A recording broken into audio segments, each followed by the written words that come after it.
안녕하세요. 외국인 운전면허 교실에 오신 여러분 만나서 반갑습니다.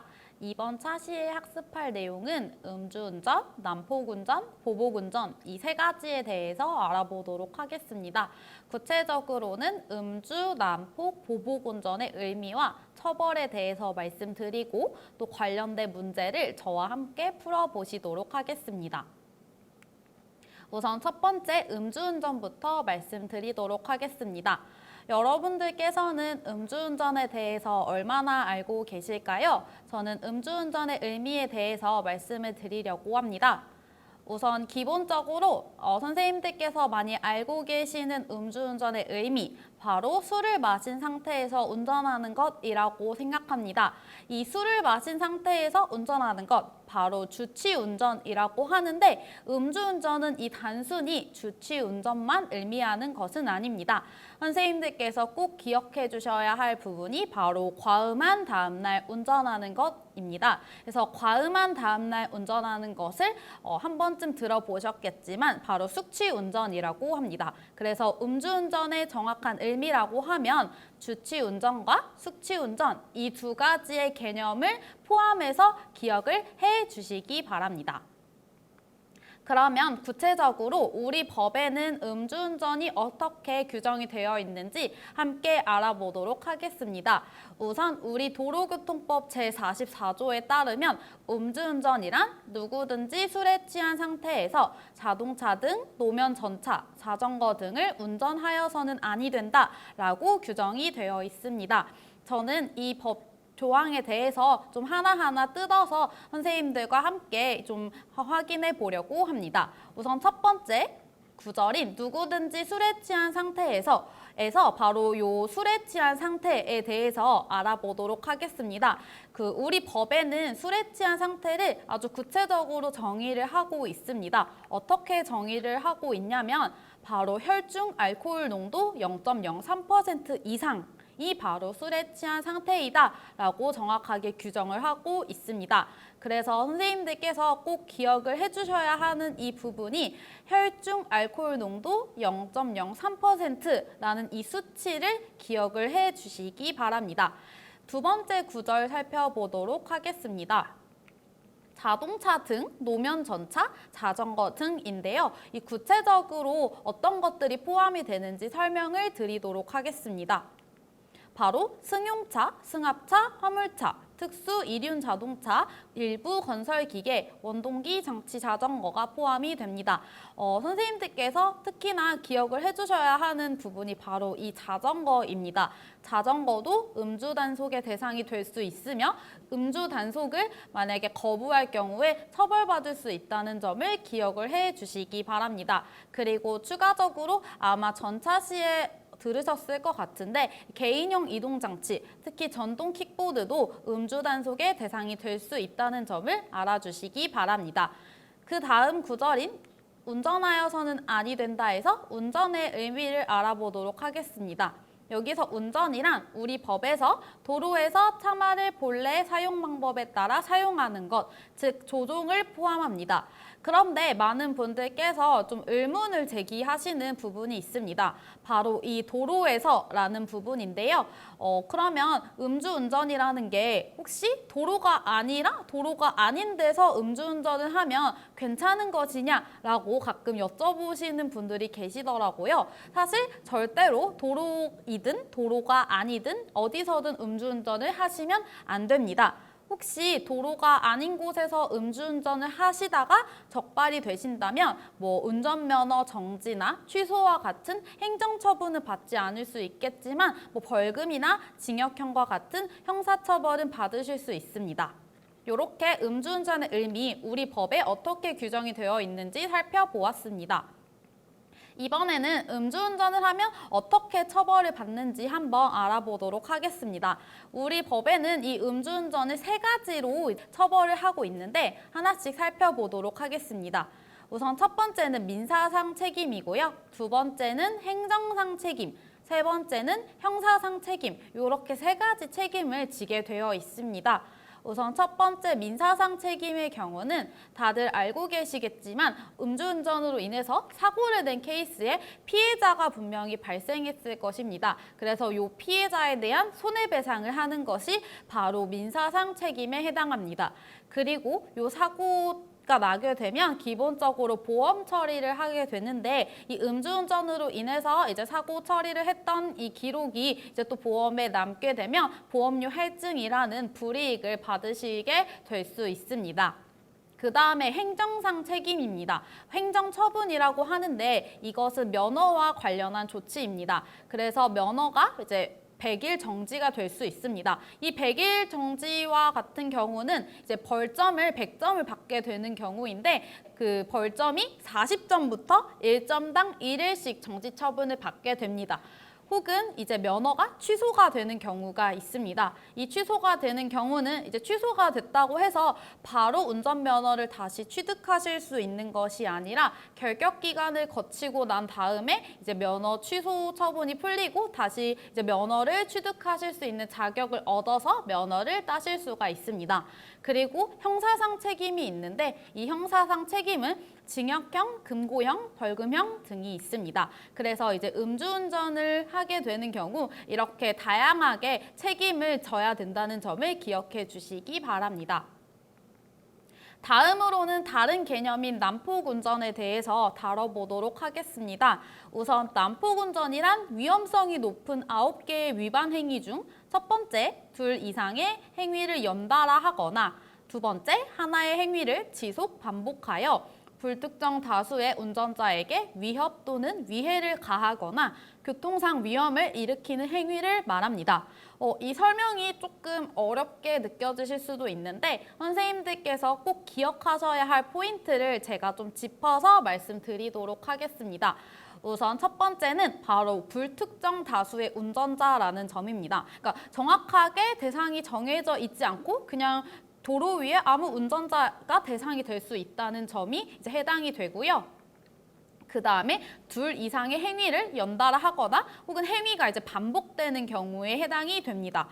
그런데 이제 여기서 질문이 있으실 수 있어요. 그러면 이 난폭운전에 해당이 되는 이 위험성이 높은 위반 행위가 도대체 무엇인지 궁금하실 수 있습니다. 이 9개의 위반 행위에 대해서 말씀드리도록 하겠습니다. 우선 제가 화면에 띄워봤는데 첫 번째는 신호 또는 지시 위반, 두 번째 중앙선 침범, 세 번째 속도의 위반, 네 번째 횡단, 유턴, 후진 금지 위반, 다섯 번째 안전거리 미확보, 차로 변경 금지 위반, 급제동 금지 위반, 여섯 번째 앞지르기 방법 또는 앞지르기의 방해 금지 위반, 일곱 번째 정당한 사유 없는 소음 발생, 여덟 번째 고속도로에서의 앞지르기 방법 위반, 아홉 번째 고속도로 등에서의 횡단, 유턴, 후진 금지 위반입니다. 이것과 관련해서 이제 뒷부분에서 문제를 통해서 구체적으로 확인해 보도록 하겠습니다. 그렇다면 이렇게 난폭운전을 저질렀을 때 어떻게 처벌을 받는지에 대해서 말씀을 드리도록 하겠습니다. 우선 화면에 노란 색깔 동그라미 3개를 띄워봤습니다. 이렇게 3가지 측면에서 처벌 처리를 이제 받게 됩니다. 우선 첫 번째 형사 입건의 경우 이제 1년 이하의 징역이나 500만 원 이하의 벌금형에 처해질 수 있습니다. 그래서 선생님들께서 꼭 기억을 해주셔야 되는 게 생각보다 문제에 이 형사 입건이 되었을 때 어느 정도의 얼마나 무겁게 이제 처벌을 받을 수 있는지도 문제에서 묻고 있기 때문에 꽤나 구체적으로 요거를 기억을 해주셔야 문제를 잘 푸실 수가 있습니다. 두 번째는 이제 행정처분입니다. 행정처분의 경우 형사 입건 시 벌점 40점을 받게 돼서 40일 정지 처분이 내려지게 됩니다. 그래서 이 형사 입건 시는 불구속이지만 이제 형사 입건이 되는 경우를 말합니다. 그리고 만약에 구속이 되게 되면 면허 취소 처분을 받게 됩니다. 그리고 이렇게 형사처벌이나 행정처분을 받게 되고 나서 또 요 교육까지 받아야 됩니다. 이 교육 같은 경우는 도로교통공단에서 이루어지고 있고 6시간의 교육을 들으셔야 합니다. 지금까지 난폭운전에 대해서 알아봤는데 이제 마지막 개념인 보복운전에 대해서 말씀드리도록 하겠습니다. 보복운전이란 도로 위에서 사소한 시비로 인해 위험한 물건인 자동차를 이용하여 상대방, 특정인에게 고의를 가지고 위해를 가하거나 공포심을 느끼게 한 행위로 단 1회의 행위만으로도 성립이 가능합니다. 그래서 이 보복운전이라는 게 위험한 물건인 자동차를 이용하기 때문에 이제 범죄 앞에 특수가 이제 붙게 됩니다. 그리고 보복운전에서 기억하셔야 할 포인트 몇 개 짚어드리도록 하겠습니다. 우선 상대방, 특정인이 있다라는 점입니다. 아까 난폭운전의 경우는 이제 도로 위에 불특정 다수를 대상으로 한 범죄인 것과 다르게 이제 보복운전 같은 경우는 정말 한 사람한테 마치 약간 보복성의 행위를 하는 그런 운전을 말하고요.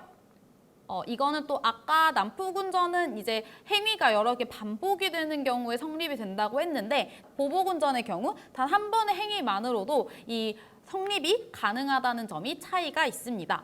그렇다면 이 보복운전은 어떻게 처벌을 받게 되는지 알아보도록 하겠습니다. 우선 형법상에는 이제 징역형과 벌금형을 받을 수 있다고 나와 있고 이제 도로교통법에 따르면 이제 구속이 되는 경우는 면허 취소 처분을 받게 되고 불구속의 경우는 면허 100일 정지 처분을 받게 됩니다. 그래서 마지막으로 시험에 많이 나오고 많은 분들이 헷갈려 하시는 이 난폭운전과 보복운전의 개념을 비교하면서 개념 설명을 마무리 지어보도록 하겠습니다. 우선 난폭운전은 성립 요건 자체가 이제 행위의 반복이라는 점, 그리고 대상이 불특정 다수의 운전자를 대상으로 한다는 점인데 이것과 달리 보복운전의 경우는 단 한 번의 행위만으로도 성립이 될 수가 있고요. 불특정 다수가 아니라 단 한 명, 특정하게 정해져 있는 특정인을 대상으로 한 행위라는 점이 차이가 있습니다. 그래서 이제 선생님들께서는 난폭운전과 보복운전이 어떻게 다른지 그 차이점을 명확하게 꼭 알고 계셔야겠습니다. 이 부분이 항상 문제에 많이 출제가 되고 있습니다. 뒤에서 문제로 확인해 보도록 하겠습니다. 지금부터 이제 지금까지 학습한 내용을 바탕으로 문제를 풀어보도록 하겠습니다. 우선 첫 번째 문제는 도로교통법에서 정한 운전이 금지되는 술에 취한 상태의 기준으로 맞는 것은? 이라는 문제입니다. 아까 저희가 초반에 말씀드렸던 내용인데 도로교통법 제44조에 따르면 술에 취한 상태는 혈중 알코올 농도 0.03% 이상이다 라고 명확하게 규정이 되어 있습니다. 그래서 이 문제의 정답은 1번으로 아주 쉽게 찾으실 수가 있습니다. 이런 문제가 출제가 될 수 있기 때문에 이제 법규 같은 경우 생각보다 잘 기억을 해주셔야 된다는 점 꼭 유의하시기 바랍니다. 다음 중 도로교통법상 난폭운전을 하는 운전자에 해당하는 것은? 이라는 이제 문제를 풀어보도록 하겠습니다. 우선 선택지 한 개씩 이제 살펴보도록 할게요. 첫 번째 선지입니다. 신호위반을 연달아 하여 교통상의 위험을 발생하게 하는 운전자입니다. 우선 1번의 운전자 같은 경우는 신호위반이라는 이제 위험성이 높은 행위를 하고 있고 연달아 하였다라는 점에서 이제 행위가 반복되고 있다라는 점을 알 수가 있습니다. 그래서 이 1번의 운전자의 행위는 난폭운전에 해당이 됩니다. 그리고 2번 선지 알아보도록 하겠습니다. 야간 주행 시 하향등을 켜고 주행하는 운전자. 우선 야간 주행할 때 하향등을 켜고 운전을 하게 되면 이제 앞차나 뒤차나 주변 차들이 이제 차의 위치를 잘 파악할 수 있기 때문에 오히려 하향등을 켜고 야간에 운전하는 행위는 매우 안전하게 운전을 하는 사람이라고 할 수가 있습니다. 그래서 2번은 답이 안 되고요. 3번으로 넘어가겠습니다. 차가 없는 도로에서 1회 중앙선 침범을 한 운전자. 아까 말씀드렸다시피 난폭운전이라는 행위는 반복적으로 어떠한 위반 행위, 위험성이 높은 행위를 하는 것인데 지금 3번의 운전자의 경우는 이 위험성이 높은 행위를 1회 했기 때문에 난폭운전자에 해당이 되지 않습니다. 그리고 4번 마지막 선지 안전지대에 정차한 운전자. 안전지대에 정차를 하는 이 행위 자체가 기본적으로 안전한 운전 방법을 준수하고 있는 것이기 때문에 정답이 되지 않습니다. 그래서 이 문제의 정답은 1번이 되겠습니다. 다음 문제로 넘어가도록 하겠습니다. 승용차 운전자가 난폭운전을 하는 경우 도로교통법에 따른 처벌 기준으로 맞는 것은 제가 아까 이 처벌 기준과 관련해서 설명을 드릴 때 생각보다 우리 법에 나와 있는 내용을 세세하게 문제에서 물어볼 수 있다라고 말씀을 드렸습니다. 그래서 이 문제를 푸시면서 기본적으로 이 처벌 기준에 대해서 세세하게 기억을 해주시면 좋겠습니다. 그래서 이 문제의 정답 같은 경우는 이제 4번 1년 이하의 징역 또는 500만 원 이하의 벌금에 처한 바가 되겠습니다. 다음 문제로 넘어가도록 하겠습니다. 보복운전과 관련된 내용이다. 알맞은 것은 함께 답을 찾아보도록 하겠습니다. 우선 1번 첫 번째 선지, 법률상 보복운전은 난폭운전의 일종이다. 얼핏 보면 이 보복운전, 난폭운전 뭔가 굉장히 비슷한 개념의 단어이다라고 생각하실 수 있습니다. 그렇지만 선생님들께서 방금 앞에서 학습하신 것처럼 보복운전과 난폭운전은 기본적으로 성립 요건이 다르기 때문에 완전하게 다른 개념입니다. 그래서 1번 선지는 틀린 선지가 되겠습니다. 그리고 이제 두 번째, 형법에 적용을 받는다. 맞습니다. 보복운전의 경우는 형법에 적용을 받고 있고요. 3번, 과태료 처분이 따른다. 이 부분 같은 경우는 보복운전으로 과태료 처분이 따르지 않고 보통 벌금형이나 징역형이 따르게 됩니다. 그리고 4번, 1회의 행위는 보복운전이 아니다 라고 되어 있는데 단 1회의 행위만으로도 보복운전이 성립될 수 있다라고 앞에서 설명을 드렸습니다. 그래서 이 문제의 정답은 2번이 되겠습니다. 다음 문제로 넘어가도록 하겠습니다. 보복운전으로 구속되었다. 운전면허 행정처분은 아까도 이제 말씀드렸다시피 이렇게 행정처분과 관련해서 정말 정확하게 어떻게 처벌을 받는지를 묻는 문제가 꽤 많이 나올 수 있다라고 말씀을 드렸습니다. 기본적으로 보복운전으로 구속이 되는 경우에 운전면허의 행정처분은 이제 면허 취소 처분이 되게 됩니다. 그래서 정답은 1번이 되고요. 그리고 혹시라도 구속이 안 되었지만 이제 형사 입건되는 경우는 면허 정지 100일 처분을 받게 됩니다. 다음 문제로 넘어가도록 하겠습니다. 이번 문제는 제가 앞에서 강조드렸던 이 난폭운전과 보복운전을 비교해 볼 수 있는 그런 문제입니다. 그래서 함께 한번 찾아보도록 하겠습니다.